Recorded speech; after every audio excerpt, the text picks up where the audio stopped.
ইসলামী bank news top 10।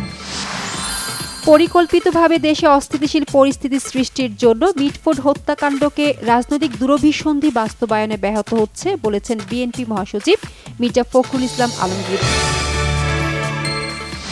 রাজধানীর চানখারপুলে গুলিতে 10ম শ্রেণীর ছাত্র আনাজসহ 6 জনকে হত্যার ঘটনায় মানবতাবিরোধী অপরাধের মামলার অভিযোগ গঠনের আদেশ আজ।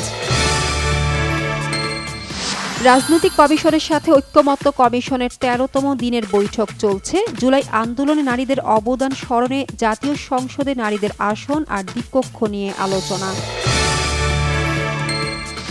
কক্সবাজার সমুদ্র সৈকতে গোসলে নেমে চট্টগ্রাম বিশ্ববিদ্যালয়ের 3 শিক্ষার্থীর মধ্যে 2 জনের মরদেহ উদ্ধার হলেও 6 দিনেও খোঁজ মেলেনি নিখোঁজ অপর শিক্ষার্থী অরিত্র হাসানের।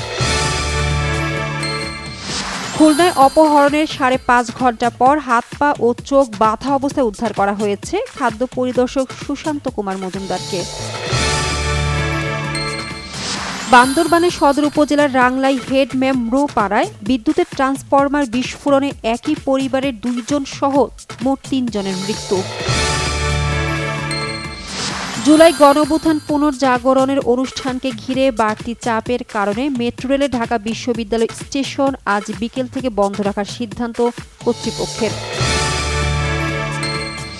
গাজায় পানি সংগ্রহ করতে যাওয়া 7 শিশুসহ 10 ফিলিস্তিনিকে নারকীয়ভাবে হত্যা করেছে ইসরায়েলি সেনারা।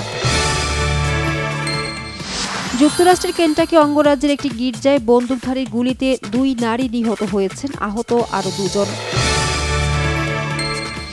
খালেদ আহমেদের বোলিং নৈপুণ্যে গ্লোবাল সুপার লিগ টি-20তে নিজেদের দ্বিতীয় ম্যাচে নাটকীয় জয় রংপুর রাইডার্সের।